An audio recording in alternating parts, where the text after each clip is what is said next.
14. Realeazeit capítulo 79 Autor, Ermo. Esse capítulo veio de centralnovel.com. Não se esqueça de conferir o site. As cortinas estavam fechadas e a lareira estava com lenhas pegando fogo, mantendo uma temperatura confortável dentro do quarto. Havia uma grande diferença entre este momento de Nana e o dia em que Ana se tornou uma adulta, pois Nana estava acordada.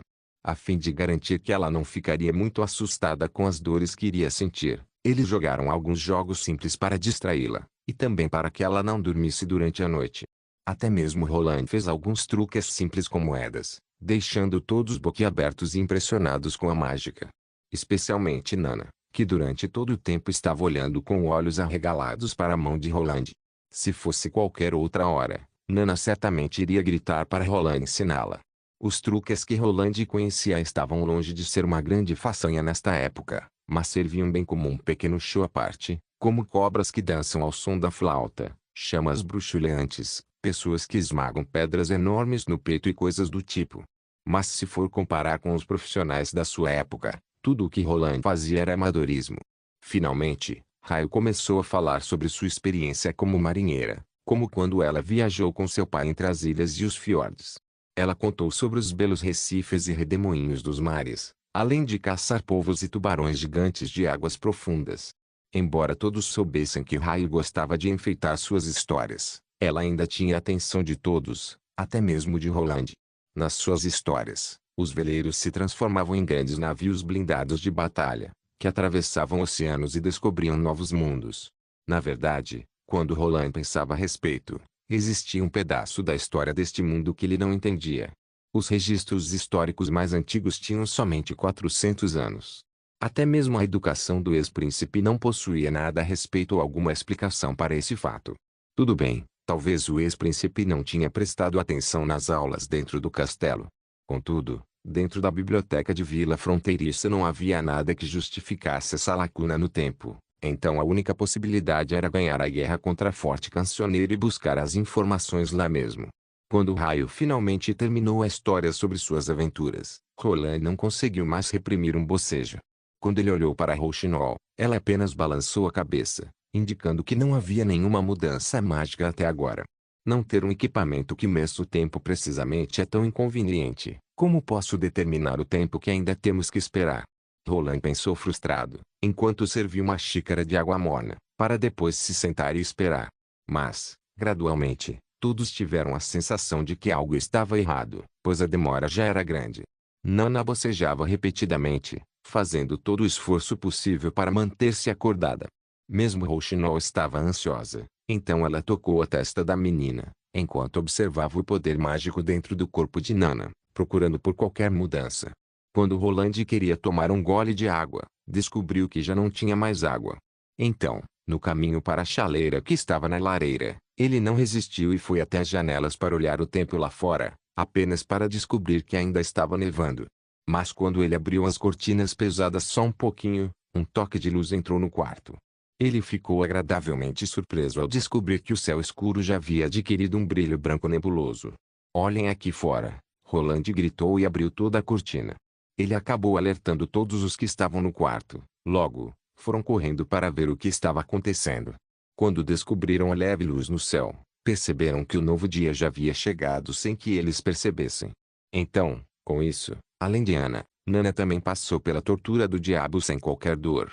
Quando Roland voltou para o quarto dele, descobriu que já havia duas pessoas que estavam esperando por ele. Rouxinol e Wendy. Em seus rostos, ele não conseguia perceber qualquer sensação de sonolência, apenas excitação. "Vocês foram capazes de confirmar que o dia de Nana era hoje, não é? Digo, noite passada?" Roland perguntou a elas imediatamente. "Sim, mas a mudança dentro dela foi tão sutil, que eu nunca teria imaginado que fosse o momento crítico da tortura." Rouxinol respondeu: "Vossa Alteza, sua suposição está correta. Enquanto as bruxas continuarem a liberar a magia, ela continuará a crescer e o sofrimento do nosso corpo será reduzido. Se pudermos manter uma certa quantidade de treinamento todos os dias, todas as bruxas terão uma grande chance de sobreviver ao seu dia de vida adulta. Dentro de todo o reino de Castelo Cinza, só em seu território as bruxas podem exibir suas habilidades. De certo modo, vila fronteiriça é a nossa montanha sagrada. Wendy continuou. Eu imploro para que Vossa Alteza faça o que for possível para que todas as bruxas possam saber destas novidades, pois nossas irmãs poderão vir até este santuário. Penso que cada uma delas estará disposta a ajudá-lo. Mas estas eram as minhas intenções desde o início. Roland assentiu. Quando os meses dos demônios chegarem ao fim, tanto as pessoas normais quanto as bruxas irão adquirir um certo grau de compreensão umas das outras, pois estarão trabalhando juntas.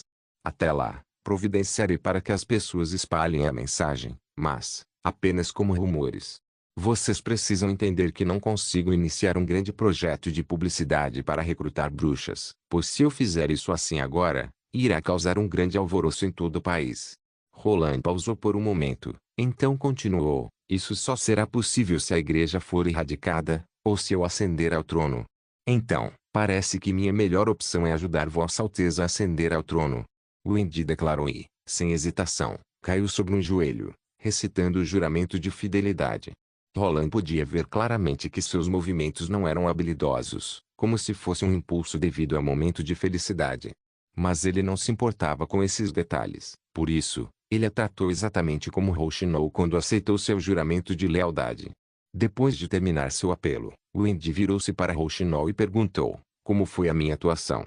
Rochinol deu um sorrisinho de canto de boca e disse, passou raspando. Roland, indefeso, balançou a cabeça. Então vocês duas devem ir dormir mais cedo, pois não fecharam os olhos durante toda a noite. Vossa Alteza, eu tenho um pedido. Wendy interrompeu Roland assim que levantou do chão, ajoelhando-se mais uma vez. Sinta-se à vontade para pedir. Roland tirou o sorriso do rosto e falou seriamente com ela. As bruxas deixaram claro que tinham algo importante para pedir. Inesperadamente Wendy disse, quero voltar para o acampamento da Associação Cooperativa das Bruxas. Wendy, Rochinol gritou e olhou para ela com olhos arregalados, mas pôde ver que, nos olhos de Wendy, ela estava firme e decidida. Eu não sei se elas serão capazes de encontrar a montanha sagrada. Talvez sim, talvez não. Espero que Vossa Alteza me permita adentrar na cordilheira intransponível quando os meses dos demônios terminarem. Se Cara não conseguir encontrar a montanha sagrada, elas podem voltar para o campo dentro das montanhas. Isso será bastante perigoso.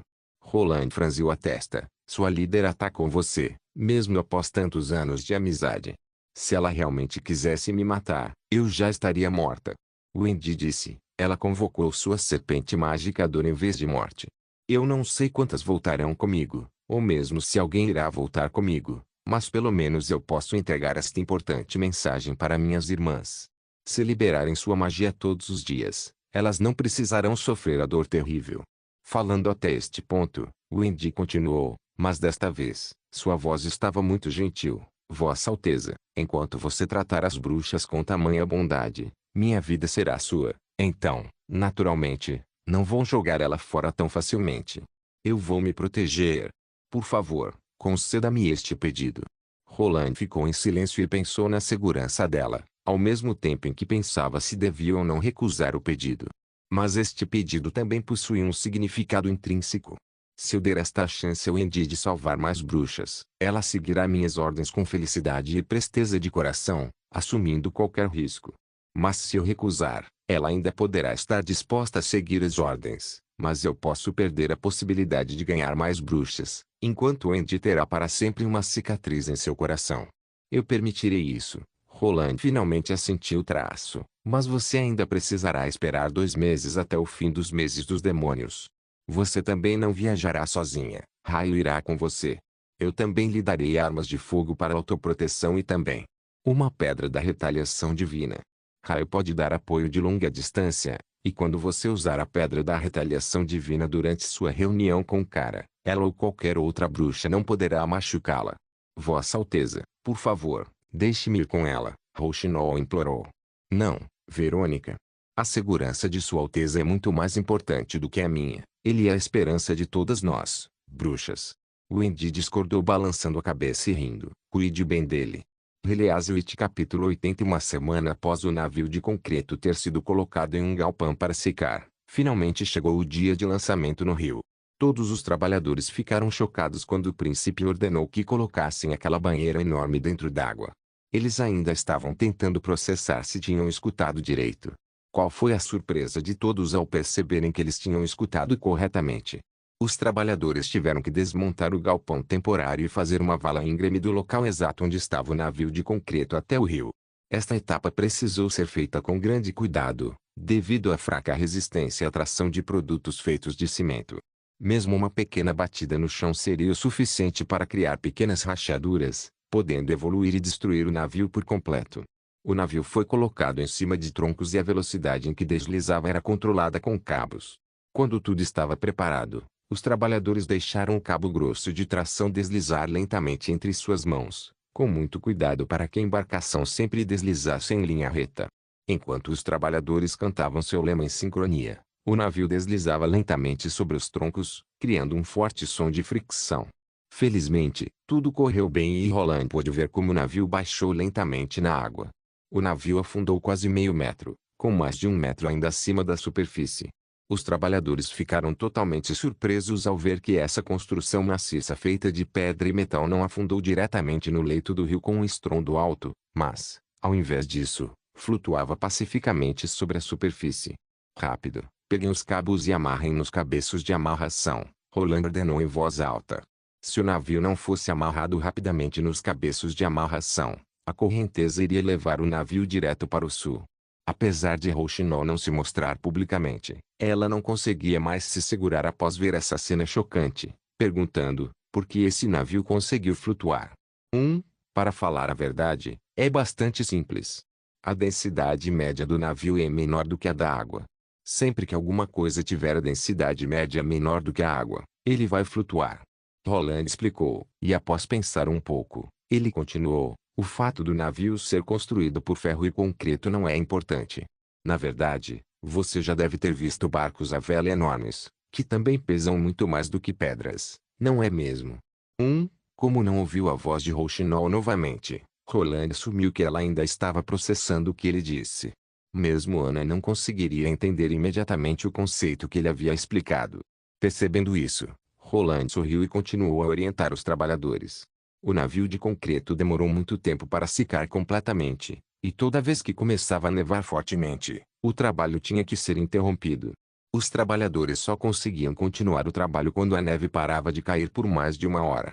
A tarefa mais demorada foi a construção do convés, que foi construído a partir de muitas tábuas de madeira e suportado por muitas estacas pequenas, postas entre o fundo e o convés. Mesmo que isto fosse um desperdício de espaço, ao se levar em conta o objetivo principal do navio de concreto, isso acabava não tendo muita importância. Depois, eles começaram a aplicação dos materiais isolantes, para evitar que a madeira apodrecesse. Os carpinteiros conheciam muito bem o processo. Primeiro, eles escovavam a madeira com uma camada de óleo, deixando todo o convés com um cheiro pungente. Quando o óleo secou, eles repetiram este procedimento várias vezes até que finalmente eles revestiram a madeira com uma tinta vermelha. Uma vez que a construção do convés foi concluída, a fase de instalação da parte superior foi iniciada. A parte superior consistia em um galpão de madeira que estava colocado entre dois mastros e que mais tarde seria utilizada para armazenar armas e munições. Quando começasse a chover, o galpão também poderia ser utilizado pela tripulação como abrigo. O telhado do galpão de madeira era muito grosso, construído de tal forma que uma pessoa poderia ficar em cima sem problemas, tendo inclusive um lugar especial criado apenas para Wendy. Enquanto ela estivesse no telhado, Wendy conseguiria utilizar sua habilidade mágica em toda a vela, pois a distância entre a vela e o telhado era pequena. O leme da popa foi feito com ferro fundido e sua instalação era um pouco difícil. Primeiro, era necessário que eles colocassem o eixo do leme através de um buraco previamente feito, que agora está debaixo d'água. Para dirigir o navio, Ana soldou uma placa triangular ao lado do eixo do leme, que agora também estava debaixo d'água. Na outra extremidade do eixo do leme, que chegava no convés, foi fundido um anel de ferro que poderia girar livremente. A soldagem foi feita naturalmente por Ana, que também ficou chocada e confusa com o fato de que uma banheira de pedra pudesse flutuar na água. Ela fez as mesmas perguntas que Rouxinol, pois ambas jamais poderiam imaginar que essa banheira enorme pudesse flutuar na água. Então Roland teve que responder as perguntas, de novo e de novo. Depois, Ana ficou ao lado dele pensando a respeito de tudo que Roland disse. Bem, Eu ainda tenho um longo caminho pela frente até aumentar o nível geral de educação. No final, Vanner não sabia se era melhor ele estar no esquadrão de artilharia ou no esquadrão de fuzileiros. Tudo mudou quando ele recebeu a importante ordem, 3 dias atrás. Sua Alteza Real decidiu transferir alguns membros da primeira e segunda equipe da milícia, que tiveram um desempenho excepcional, para formar uma nova equipe de elite. Quando o nome de Vanner foi chamado, ele se sentiu muito satisfeito. Mas quando perguntaram se ele queria se juntar ao esquadrão de fuzileiros de Machado de Ferro ou ao novo esquadrão de artilharia, ele não sabia o que escolher. Ele estava ciente da nova pistola de pederneira, que permitia a eles lutarem contra as bestas demoníacas devido ao seu poder de penetração muito mais forte do que uma besta de mão. Atualmente, apenas Machado de Ferro, o cavaleiro-chefe e alguns caçadores mais velhos podiam usar essa arma.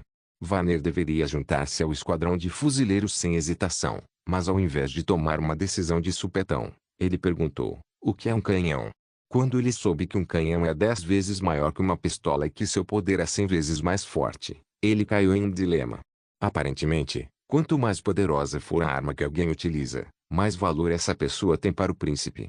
Então, juntar-se ao esquadrão de artilharia parecia ser a melhor opção do que o esquadrão de fuzileiros. Contudo, a vantagem de ter uma pistola é que você pode estar com ela o tempo todo enquanto patrulhar a vila, chamando a atenção de todo mundo por onde quer que você passe, e isso sempre foi o sonho de Vanner. Embora o poder do canhão seja 100 vezes maior que o de uma pistola, certamente não é possível carregar uma arma tão poderosa enquanto você passeia pelas ruas, certo? Até o último dia do prazo, ele não tinha certeza do que escolher, mas no final, ele acabou escolhendo a artilharia. O último ponto que trouxe a decisão foi que o salário de um artilheiro era 5 peças de prata maior do que o de um caçador. Com sua decisão, o treinamento rigoroso começou. Uma canhão precisa de 5 pessoas para operá-lo, e a equipe de Vanner foi designada com Jope, Garra de Gato, Nelson e Rodney. Como Vanner anteriormente era o vice-capitão da primeira equipe da milícia, ele também foi escolhido como capitão artilheiro desta. Em comparação com as pistolas, este canhão dava 10 vezes mais problemas. Desde o início do mês anterior, Vanner observou secretamente como o Machado de Ferro operava sua arma, de modo que ele conseguia repetir todo o processo passo a passo em sua mente.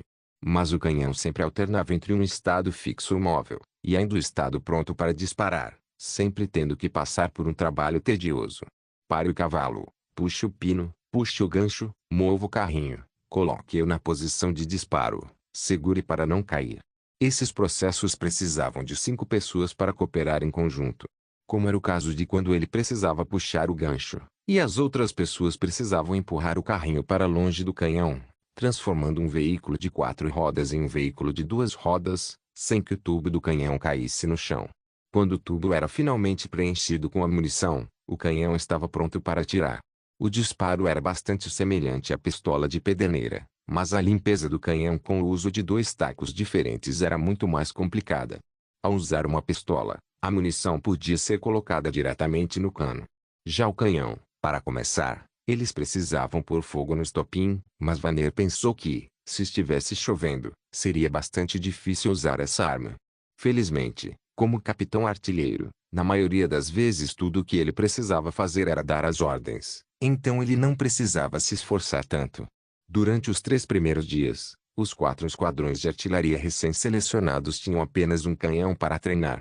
Então, sob o comando de Machado de Ferro, os grupos tiveram que passar pelo processo de parar os cavalos, descarregar o canhão, prepará-lo para atirar, carregar o canhão no carrinho e reiniciar todo o processo.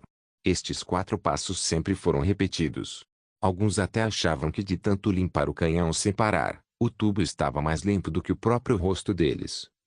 Eu sei que muitos aqui ou estão no ensino médio ou possuem um ensino médio completo, mas a ideia é bastante simples. A densidade é dada pela massa dividida pelo volume do objeto. Por estar em uma relação inversamente proporcional, em uma situação em que a massa é constante, quanto maior o volume, menor a densidade. Se você pegar um balão murcho e colocar 2 pedras dentro dele, ele vai afundar. Agora, se você encher esse balão de ar, mesmo com as 2 pedras dentro, o volume dele vai aumentar muito, enquanto a massa vai continuar praticamente a mesma, porque a massa de ar que você soprou no balão é muito pequena. Então, o balão, agora cheio, vai flutuar na água, mesmo com as pedras dentro, pois o volume dele aumentou muito mais em relação à massa, deixando sua densidade muito menor que a da água. Azimuth capítulo 81. Todos os dias, o grupo de Vanner precisava treinar entre 2 a 3 horas com a nova arma, e mesmo depois do treinamento acabar, Vanner tinha que retornar à muralha para continuar seu velho e tedioso trabalho. Um dos homens do dormitório de Vanner se inscreveu para o novo esquadrão de fuzileiros, e agora que ele tinha uma arma de fogo nova, ele sempre corria atrás de Vanner para mostrar a sua nova pistola. Se a disciplina da milícia não proibisse lutas internas, Vanner já teria costurado a boca à detestável deste homem. No entanto, Vanner também pensou alguma coisa não estava bem. Meus compatriotas não acabaram de se juntar ao esquadrão de fuzileiros uns dias atrás? E eles já foram autorizados a começar seu treinamento de tiro, lutando contra as bestas demoníacas. E nossa equipe de artilharia? Nem estamos autorizados a atirar. Além disso, os canhões são tão pesados que é impossível levá-los até a muralha. Quando ele olhou para o alto da muralha, Vanner pôde ver que o corredor estava cheio de pessoas lado a lado. Geralmente, todo mundo estava acostumado a correr por ali. Mesmo que fosse íngreme, ainda era melhor do que atrapalhar os companheiros de equipe que estivessem em combate. Quanto aos canhões, as duas rodas eram maiores do que toda a muralha, e usar um canhão para disparar para baixo não parecia ser muito prático. Será que esse canhão não é para ser usado contra as bestas demoníacas? O próximo exercício confirmou seu pensamento. Machado de Ferro trouxe as 4 equipes de artilharia para o rio. Lá, Vanner descobriu, embora ele não soubesse quando ele percebeu, que no rio existia um navio enorme, de verdade. Não. Ele não tinha certeza se era certo chamar de navio. A concha parecia ser feita com a mesma pedra cinzenta usada para construir a muralha, e ele era muito grande, mas não era largo. Então, além de 2 mastros sem velas, havia alguma outra semelhança com um navio? Sobre este ponto, Vanner e seus colegas de equipe tiveram uma discussão acalorada. Isso aí é um flutuante, para fazer uma ponte, um pontão. O primeiro que chegou a uma conclusão foi Jope. Ele pertencia à equipe que acompanhava os navios que transportavam o minério para Forte Cancioneiro. Por isso, muitas vezes ele se achava bem informado. Por isso, continuou, eles construíram o convés assim tão grande para deixar ele mais estável. Durante minhas viagens ao sul, vi muitos deles, e se isso aí fosse um navio, então, como ele pode ser movido pelo vento? Antes, o rio estava muito largo para atravessar e uns 10 anos atrás, a antiga ponte foi levada por uma inundação. Agora, a antiga ponte deve ser substituída por uma ponte feita de pontão. Eles devem colocar um monte deles lado a lado com uma corrente de ferro para deixar a ponte mais estável. O lugar mais longe que você foi até hoje foi Forte Cancioneiro e você fica dizendo por aí que sabe muita coisa. Rodney disse, se isso aí for um pontão, um flutuante aí como você tá dizendo, porque teria 2 mastros. Fazendo esses 2 mastros, eles não estão preocupados que um vento muito forte possa levar o navio embora. E olha lá na ponta do navio, você não tá vendo um timão? Um pontão não precisa disso aí não. Nelson entrou de supetão no meio da conversa para ajudar Rodney. Esses 2 irmãos gostavam de aproveitar qualquer oportunidade para causar problemas. Além disso, olha lá, no meio dos 2 mastros, aquilo ali não parece ser uma cabine. Parece que nem tá terminada ainda. Isso aí não é um pontão, isso aí é um navio, sim, sem sombra de dúvida. Essa discussão não era do interesse de Vanner, pois ele só estava preocupado em como seria o próximo treinamento. Para sua sorte, ele logo viu sua resposta chegando. Machado de Ferro chegou até o grupo e pediu para eles trazerem os cavalos e carregarem o canhão até Vilazinha. Sim, esse nome, Vilazinha, foi o nome dado pessoalmente por Sua Alteza a esse navio. Após ouvir as ordens de Machado de Ferro, o rosto de Jope, de repente, ficou rígido, com uma cara horrível, enquanto os 2 irmãos demonstravam uma expressão de triunfo. Depois disso, todos começaram suas tarefas e foram levar o canhão até o convés do navio. No convés havia 2 grupos de postes, cada grupo consistindo de 4 postes. Estes postes estavam localizados no meio do convés, sendo um grupo atrás do outro. Isso aparentemente indicava que um navio poderia armazenar 2 canhões. Bem, com isso, Vanner tinha certeza de que eles não seriam necessários para lidar com as bestas demoníacas. O Rio Vermelho fluía do norte para o sul, e aquela floresta infestada de bestas demoníacas não escondia nenhum rio. Quando embarcaram pela primeira vez, O grupo percebeu a excelente estabilidade do navio. Mesmo que a correnteza do rio fosse forte, com a água fluindo rapidamente do lado do casco, o navio ainda estava imóvel. Era como estar pisando em um terreno sólido. Só quando os cavalos subiram no navio, é que eles sentiram um pequeno balanço. Vanner também observou que quando uma equipe terminasse sua prática de tiro, Machado de Ferro contava o tempo e anotava tudo em um bloco de anotações. Quando Vanner viu que havia apenas 2 lugares para canhões, ficou claro que apenas os esquadrões de artilharia mais rápidos seriam selecionados. Então, Vanner confidenciou secretamente a sua descoberta ao resto de seu grupo, que imediatamente se esforçaram mais do que antes, pondo cerca de 10% a mais de força para fazer tudo muito mais rápido. Se eles não fossem escolhidos para serem uma equipe de artilharia, além de passar vergonha no meio de todo mundo por não terem passado, a vida deles não teria mais tantas emoções. Mas o pior mesmo é que eles não iriam ter um aumento. Vanner precisou esperar até o 7º dia, mas ele finalmente recebeu seu primeiro treinamento de tiro ao vivo. Neste dia, Sua Alteza Real, o Príncipe, também veio presenciar a cena, observando o exercício de artilharia. Todos os 4 grupos caminhavam com passos largos, peito estufado e cabeça erguida. Por causa do treinamento anterior, o grupo de Vanner ficou bastante familiarizado com os passos para carregar e disparar um canhão, então eles não demoraram muito e foram os primeiros a disparar. Esta foi a primeira vez que Vanner viu o poder de um canhão. Com um rugido ensurdecedor, a bola de canhão foi disparada e pousou cerca de 500 metros de distância na neve, quicando algumas vezes no chão, enquanto explodia neve e lama cada vez que tocava o solo.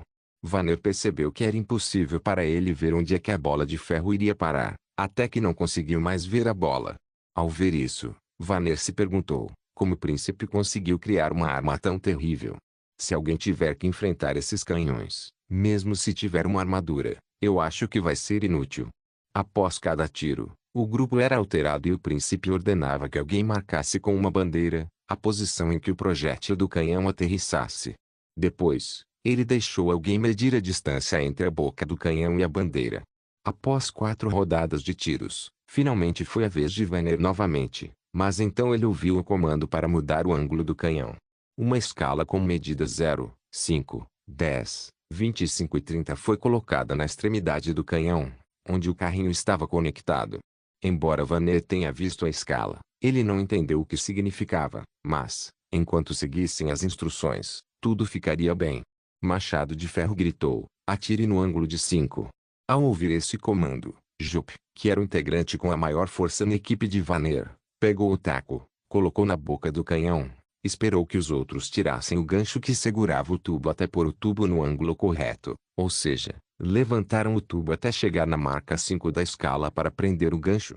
Comparado com o ângulo do tubo no início, onde estava um pouco baixo, o tubo agora apontava um pouco mais alto. Isso mostrou que a escala marcava a altura para onde a boca do canhão iria apontar. Quando tudo estava pronto, cada grupo disparou mais um tiro, agora com o novo ângulo, e depois de cada tiro, a distância também foi medida. Vanner estava aos poucos entendendo o que o príncipe queria fazer. Ele estava registrando a distância de cada tiro, e quanto maior o ângulo do tubo, mais alto ele iria disparar a bola de ferro. Este era um ponto em que Vanner entendia, por causa da sua experiência com arco e flecha. Quanto mais alto ele apontasse, mais alto a flecha iria voar. Quanto mais baixo for o ângulo de tiro, mais rápido a flecha vai atingir o chão. No entanto, ele não pensou que isso seria o caso do canhão. Porque quanto mais rápido o projétil viajar, maior será a distância que ele vai alcançar. De repente, Vanner pensou em uma ideia louca. Se a bola de ferro viajasse cada vez mais rápido, será que seria possível que ela nunca mais vai parar? No Rio Vermelho, a fase de teste de Vilazinha também estava em andamento. Como Andy atuaria como força motriz do navio, utilizando sua habilidade com o vento, a tripulação de Vilazinha precisava ser absolutamente confiável. Pensando nisso, Roland escolheu algumas pessoas que já conheciam as bruxas. Carter tornou-se o capitão, Brian tornou-se o timoneiro. Os marujos que seriam responsáveis pelas velas eram subordinados de Carter, e o trabalho de correspondente ficou para Titus Pinheiro, 2, o pai de Nana. Essas pessoas estavam frequentemente em contato com as bruxas, então, juntas com sua própria mudança de mentalidade, pois elas já haviam superado o preconceito contra as bruxas, não deveria haver problema. No caso de Sir Pinheiro, era ainda mais tranquilo, pois sua filha amada também era uma bruxa. Flutuante, ou pontão, é um tipo de navio que não pode mais navegar, geralmente utilizado como depósito, hospital, escola dentre outros. Também pode ser, nesse caso, um tipo de plataforma flutuante, sem propulsão própria, utilizado em Castelo Cinza para fazer pontes, por exemplo. 2. O sobrenome da família de Nana será trocado de Paine para Pinheiro. Estava um pouco relutante no início, pois diversos tradutores usaram muitos nomes diferentes, mas em chinês é Pinheiro mesmo. Os outros capítulos também já foram alterados. Release capítulo 82. Uma vez que Raio era a única que tinha alguma experiência prática em velejar, a ela foi designado o dever de ser a navegadora. Além disso, ela também estava interessada nessa barcaça com sua estranha forma e material de construção único. Embora parecesse muito rústico, tinha todas as partes importantes necessárias para um navio e era capaz de se mover, mas ela não tinha permissão para pilotá-lo sozinha. Afinal, durante a maior parte do tempo no mar, ela só fora uma espectadora, pois seu pai sempre recusou seus pedidos para pilotar o navio. Conforme a tradição, Raio quebrou uma garrafa de vinho de trigo na proa, do navio para a primeira partida, e então ela deu a ordem para navegar. Carter, como capitão, estava naturalmente relutante em deixar a menina tomar sua posição como comandante. Então, sempre que ela desse um comando, o cavaleiro-chefe seguiria com o mesmo comando. As velas de Vilazinha foram costuradas com peles de animais, sendo a grande maioria peles de vacas e carneiros, mas também com algumas das especialidades de vila fronteiriça, como pele de lobo, urso dentre outros animais. Por causa disso, a vela tinha uma miríade de cores, marrom, cinza e branco, como se fosse uma vela remendada de vários trapos. As velas possuíam a forma de um trapézio e eram divididas por 4 feixes separados. No topo da vela, um cabo passava pelos anéis de ferro para conectar a vela ao mastro, enquanto a parte de baixo caía no convés. Somente um marinheiro era necessário para puxar a vela e içá-la completamente. Para que o navio fosse o mais simples possível, Vilazinha só tinha 2 velas paralelas entre si, e perpendiculares na linha de centro do navio. Em geral, se um veleiro de 2 mastros fosse construído dessa maneira, ele iria pegar tão pouco vento que o segundo mastro seria praticamente irrelevante. Mas, com a habilidade de Wendy de controlar o vento, esse design permitiria que ela distribuísse seu poder uniformemente em ambos os lados da linha de centro do navio, tornando mais conveniente para o timoneiro mudar a direção do navio. Quando o Raio viu que a vela estava içada, ela ordenou aos trabalhadores portuários em terra para soltarem o cabo. No momento, o tempo estava muito bom.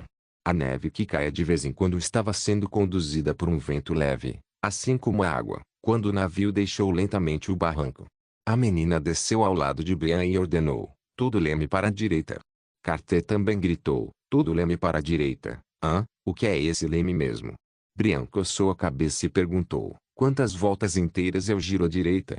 Não, você tem que girar o timão para a esquerda, Raio disse enquanto se afastava atrás. Vamos, ou eu tenho que ir aí. Ela tinha esquecido que essa era a primeira vez que essas pessoas controlavam um navio, então eles não tinham a mínima instrução de como fazer isso. Se isso fosse um brig normal, eu acho que eles não seriam capazes nem de içar a vela. Mas também, com menos de 10 pessoas, eles só foram capazes de fazer esse navio navegar por conta dessa forma tão única e diferente. Raio pegou o timão, que era ainda mais alto do que ela, e com os pés afastados do chão ela girou para a esquerda. Ao fazer isso, ela pensou: esse timão é tão grande e tão pesado que uma mulher normal não ia conseguir nunca girar ele. Na ausência de energia mecânica e transmissão de energia direta, Raio tinha que sobrepujar toda a força da água ao mover o timão de ferro. 2. No entanto, Raio podia voar, então isso não era um problema para ela. Além disso, Raio notou que havia uma peça fina instalada na base do leme para evitar que o leme virasse do outro lado. Então, quem quer que seja que estivesse girando o timão, não se preocuparia em girar demais. Ao ver isso, Raio ficou bastante impressionada, pois ela ouviu dizer que o design desse navio era um projeto original do príncipe. Sendo assim, ela pensou: como ele pode saber de todos esses detalhes? Até os marinheiros que ficam no mar o dia todo não sabem de todos os detalhes de um navio assim, com essa exatidão. Irmã Wendy, você pode começar a produzir seu vento. Wendy, que estava no topo da cabine, não sabia se ria ou se chorava. Então essa era a verdadeira razão pela qual Sua Alteza tinha me perguntado se eu tinha medo de altura. Então, agora, eu devo mover o navio com minha habilidade? Ao pensar sobre sua vida chata habitual, como a secagem de carnes ou roupas, isso dava uma sensação completamente diferente para Wendy. Ela abriu as mãos, entrou em seu estado de prática usual e deixou o vento soprar de seus pés para a cabeça de forma equivalente, equilibrando o vento o máximo possível ao soprá-lo em ambos os lados da vela. Na verdade, Wendy não esperava que essa tarefa, aparentemente simples, fosse tão difícil de executar. Embora ela tivesse despertado como uma bruxa há 15 anos atrás, ela nunca tentou obter uma compreensão e controle mais profundo sobre seus poderes. Se era chamar o vento para atacar o inimigo ou convocar uma tempestade para varrer o inimigo, esses eram movimentos únicos que exigiam uma grande quantidade de magia. No acampamento, ao fazer as tarefas domésticas, de vez em quando ela precisava usar muito poder, mas assim que o objetivo da tarefa era alcançado, ela dificilmente usava muito. Agora, pensando em Anna, que sempre usava seu poder com fervor, Wendy de repente sentiu um pouco de vergonha. A primeira coisa que você precisa fazer é praticar sua habilidade várias vezes até que você a compreenda completamente, assim como Anna. 3. Então essas palavras não são palavras vazias. Bem, de agora em diante eu vou começar a... Wendy respirou fundo e concentrou toda a sua atenção em criar o vento. Embora o vento não estivesse perfeitamente equilibrado, as velas ainda estavam infladas, e sob o fluxo constante de vento, o mastro emitiu um som estridente, e a proa começou a girar para a direita. Está realmente em movimento, Carter exclamou. Sua Alteza Real transformou pedra em um navio e ainda fez ele flutuar na água. Sir Pinheiro riu e perguntou, será que existe alguma coisa que ele não possa fazer? Vilazinha se afastou cada vez mais longe do barranco, indo gradualmente para o meio do rio. Wendy conseguia produzir o vento do nada, mas ela não conseguiu fazer o vento norte existente desaparecer. Então o vento estava vindo de duas direções, tornando impossível mover o navio em linha reta usando apenas seu poder. Por causa disso, eles também tiveram de pilotar o navio para ajustar a direção. Raio não conseguiu ensinar Brian apenas por palavras. Isso era algo que Brian tinha que experimentar por si mesmo. Para permitir que ele dominasse esse sentimento o mais rápido possível, Raio dava ordens o tempo todo para Brian mudar a direção do navio com frequência, para que ele pudesse aprender a relação entre o ângulo de rotação do timão e o balanço da proa, o que permitia a ela fazer pequenos ajustes. Depois de navegar por mais de uma hora sobre o Rio Vermelho, Wendy não conseguia aguentar mais. Ela ainda tinha poder mágico sobrando, mas seu corpo já tinha atingido seu limite. Mesmo que seu corpo estivesse envolto em tantas camadas, fazendo ela parecer um bolinho de tanta roupa, Wendy ainda não era capaz de resistir completamente ao vento frio constante. Uma camada de neve já havia acumulado em cima de sua roupa de algodão e ela já não podia sentir mais suas mãos e pés enquanto estava naquele piso instável. Se não fosse Raio que viu Wendy agindo de forma estranha, talvez ela tivesse caído em coma. Então Raio rapidamente voou para Wendy e agarrou seu corpo enquanto gritava para Brian que ele deveria navegar de volta para as docas.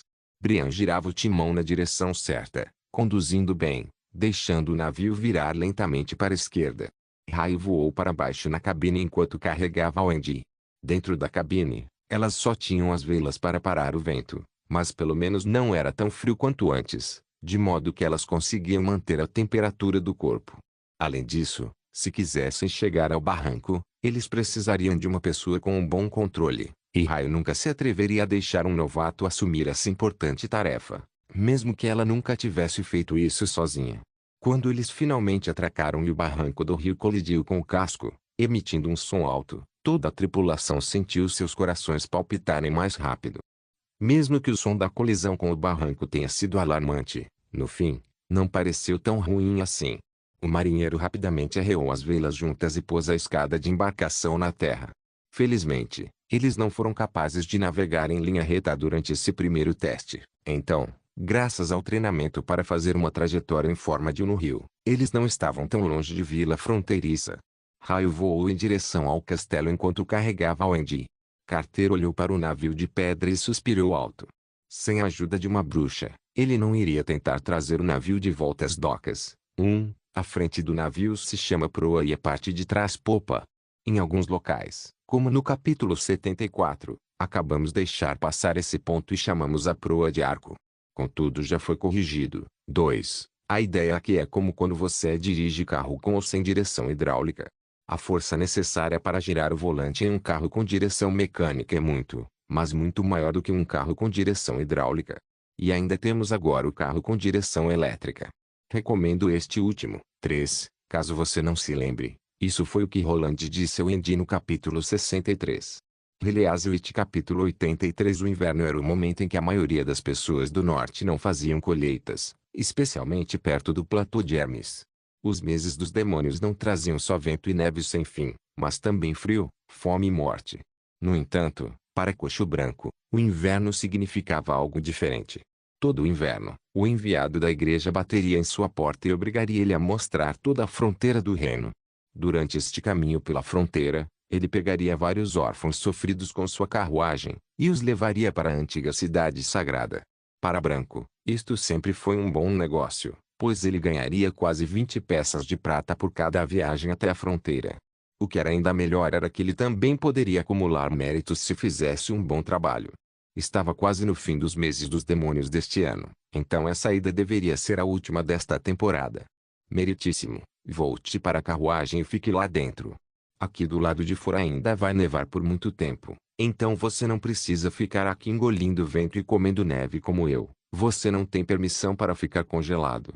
Isso não é nada.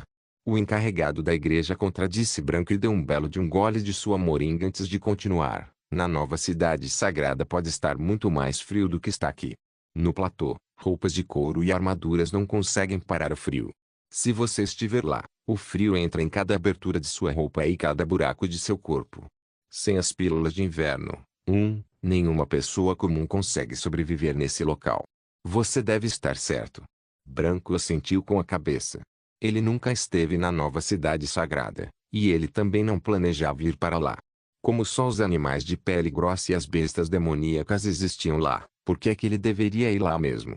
No entanto, como um cocheiro, 2, experiente, era fácil para ele encontrar outro tópico para discutir, como um assunto que o embaixador da igreja iria gostar de conversar. Suas luvas parecem ser feitas de couro dos lobos nativos lá da fronteira oeste do reino de Castelo Cinza, certo? Ah!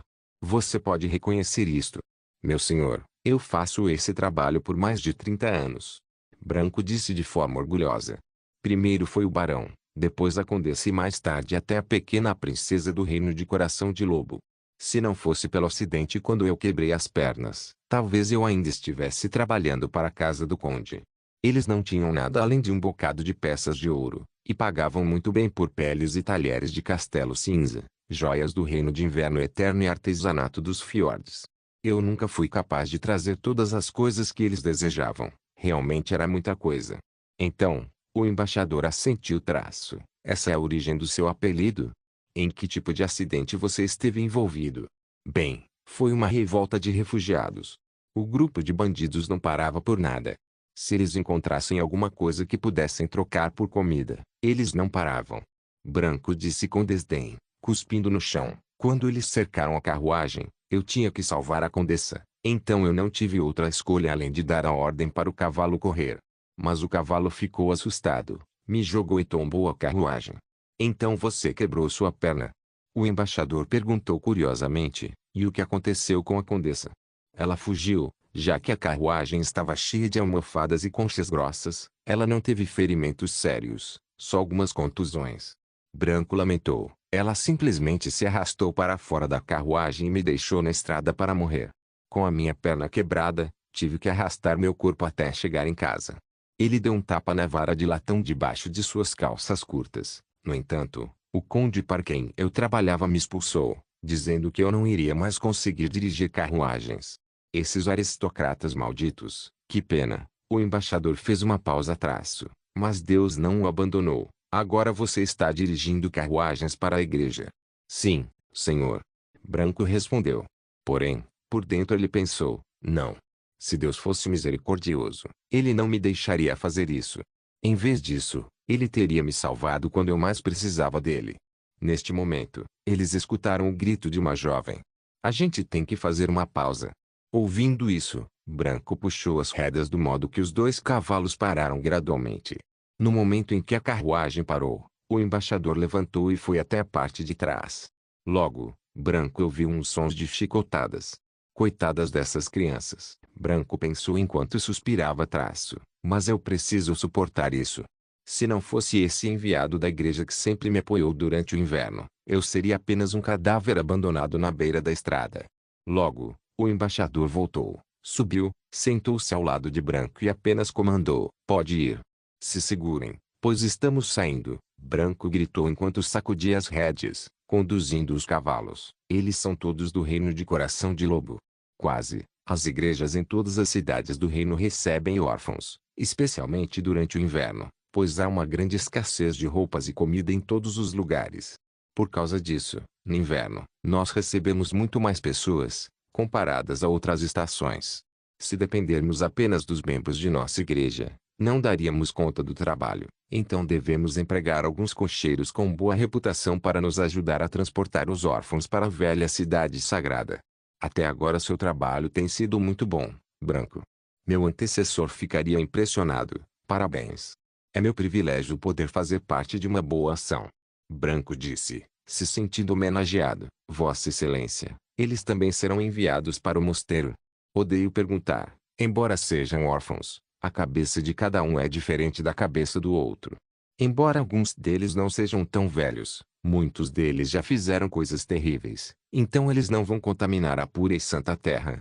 Deus os julgará e mesmo que sejam culpados, eles terão a oportunidade da salvação. O emissário respondeu com total convicção. É mesmo. Mas que coisa boa, Branco estava maravilhando, mas logo levantou a cabeça e olhou para o céu antes de continuar. Já está ficando tarde. Senhor, devemos parar na próxima vila? Se o clima amanhã estiver bom, chegaremos na velha cidade sagrada ao meio-dia. Já está assim tão tarde? O embaixador perguntou. Bem, então procure uma estalagem e depois traga a carruagem até o pátio para você preparar a comida para os órfãos. Certo. Branco concordou com o plano. Esta vila pertencia ao reino de Coração de Lobo, e se alguém quisesse chegar à velha cidade sagrada, eles teriam que passar por esta vila. Então, não era a primeira vez de Branco aqui. Por causa disso, ele rapidamente encontrou a estalagem que frequentava anteriormente. Ele conduziu a carruagem até o pátio e depois pediu algumas moedas do emissário da igreja para comprar comida para os órfãos. Como de costume, ele comprou um mingau de batata doce, que era a escolha mais apropriada, já que era barato e ainda tinha um gosto bom. Depois de ver os órfãos comendo o mingau, Branco foi mancando de volta para a estalagem, pediu um pouco de pão com manteiga e sentou-se no bar para comer. Quanto ao emissário, ele certamente tinha um lugar melhor para ir. Se Branco não tivesse quebrado sua perna há 10 anos, ele teria ido à taverna para pedir um copo de vinho e também jogado alguns dados. Ele sempre teve uma boa mão para dados. Mas agora, Branco pegou sua bolsa, encontrou seu quarto e foi dormir cedo. Mais tarde, à noite, ele ouviu algumas vozes vindas do pátio. Então, ele se levantou e subiu as cortinas para ver o que estava acontecendo. Mas Branco só viu que o emissário da igreja estava voltando bêbado. O emissário abriu a porta da carruagem e entrou nela. Logo depois, ele saiu puxando 2 órfãos com ele.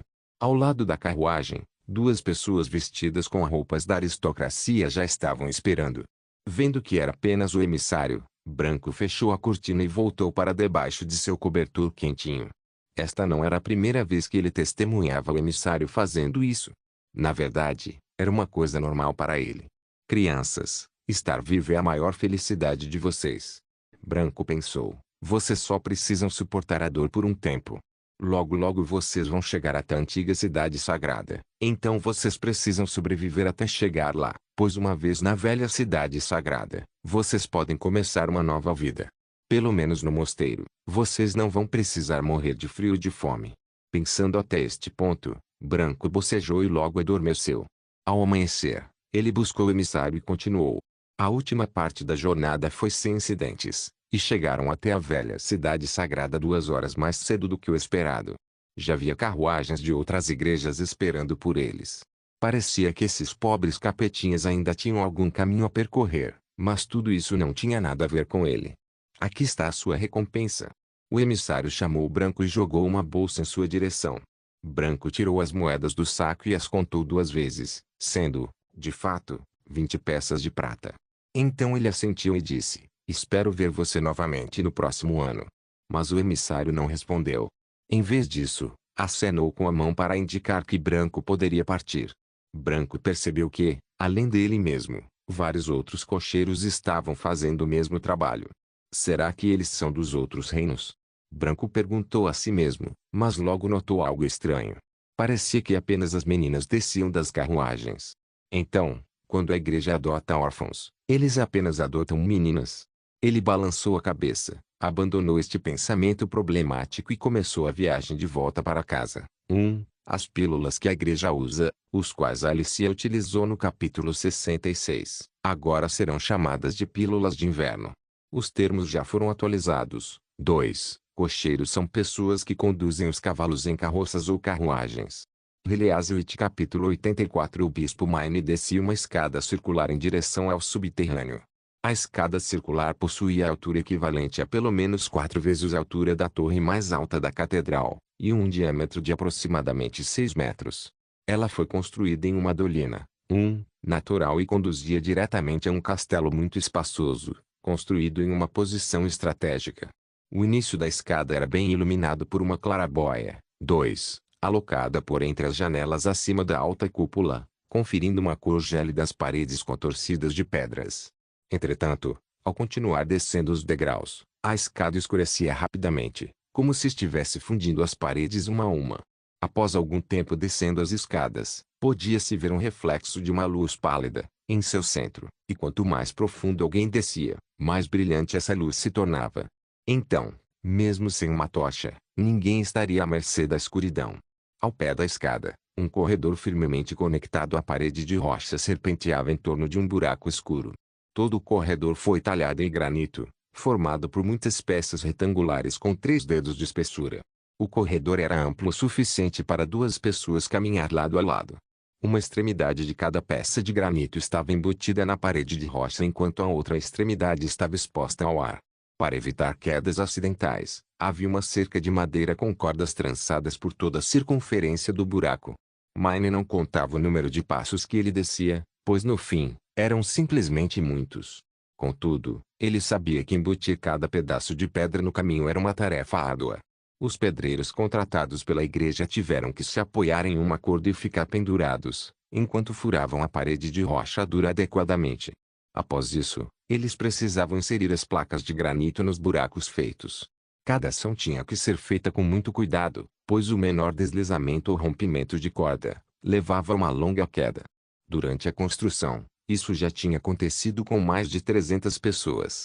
Se a catedral da igreja na superfície fosse um símbolo do espírito inflexível da igreja, o castelo escondido no platô de Hermes era o núcleo real da igreja. Um pedaço da pedra da retaliação divina estava embutido em cada degrau das escadas, e um guarda estava posto a cada 100 passos. Como última linha defesa, havia até mesmo um esquadrão do exército da punição divina, sempre pronto para enfrentar quaisquer intrusos. Muitos sacos de areia e cascalho foram enterrados entre a catedral e o castelo subterrâneo, pois se todas as defesas da cidade sagrada falharem, o Papa esperaria todas as pessoas importantes serem evacuadas, para então ativar a armadilha e enterrar a tudo e a todos sob uma camada profunda de areia e cascalho. Embora não fosse a primeira visita de Maine ao castelo subterrâneo, a sensação de andar no ar ainda dava tonturas. Especialmente depois de um tempo descendo, ele sempre tinha a ilusão de estar caindo. Então ele ficou um pouco aliviado quando finalmente pisou seu pé em terra firme novamente.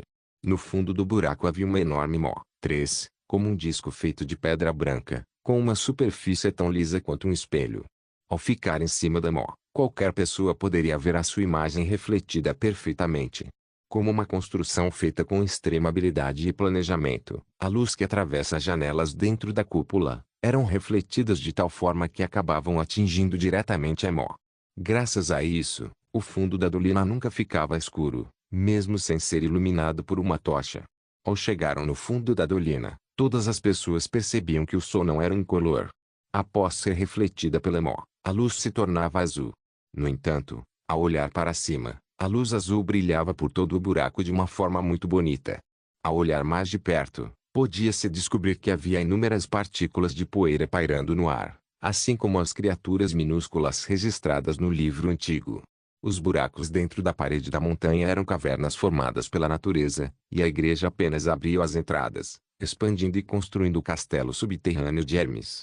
Mas graças a esses buracos que se estendiam em todas as direções, o ar podia fluir livremente, de modo que o ar no fundo da dolina não era mal cheiroso ou opressivo.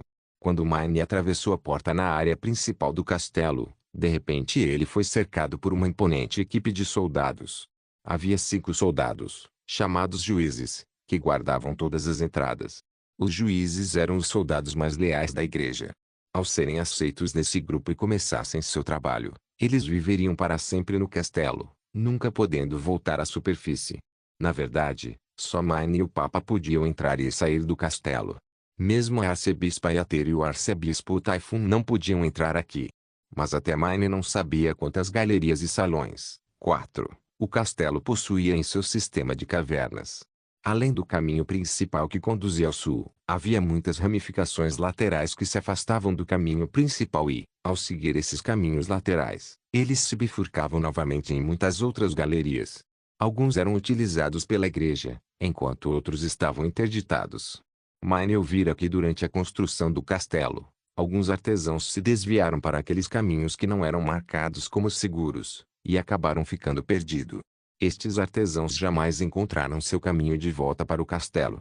O caminho principal vertical levava diretamente para as profundezas da montanha, e a mais ou menos 100 metros, Mine tinha que atravessar um ponto de inspeção. Ele sabia que a igreja estava usando cada segmento entre 2 pontos de inspeção para uma tarefa diferente. A área mais externa era usada como a sala de estar para os guerreiros que permaneceriam por toda a sua vida no castelo. O segundo segmento era usado como arquivos, para armazenamento de instrumentos e fragmentos de livros antigos. A terceira seção era a área da prisão, onde os prisioneiros estavam alojados, sem jamais poder ver a luz do sol novamente, incluídos os inocentes. Depois de atravessar o terceiro ponto de inspeção, Mine parou. Além disso, esta era a área secreta principal do castelo. Todos os materiais de pesquisa e invenções da igreja tinham sua origem neste lugar, e sem a autorização do Papa, ninguém era autorizado a entrar. Desde que ele se tornou arcebispo há 3 anos, ele apenas entrou nessa área uma vez. Quando Mine se aproximou, ele pegou o caminho da esquerda. Após de uma breve caminhada, o corredor terminou em uma porta, com uma placa presa na altura do peito a qual dizia anciãos. Mine assentiu com a cabeça para os guardas e ordenou: abra a porta. Atrás da porta, o corredor continuava com tochas acesas e chamas bruxuleantes penduradas na parede até o fim, como se fossem pequenas faíscas de luz dentro de um mar de escuridão. Em ambos os lados do corredor havia muitas portas de madeira e, no meio de cada porta, pendia uma placa com um número. Um dos juízes que seguiram Mine levantou uma tocha para iluminar os arredores. Ao caminhar pelo corredor, Mine olhava o tempo todo para os números nas placas. Quando finalmente viu o número 35 manchado na placa, ele parou e puxou uma chave de um de seus bolsos, colocando no buraco e girando levemente.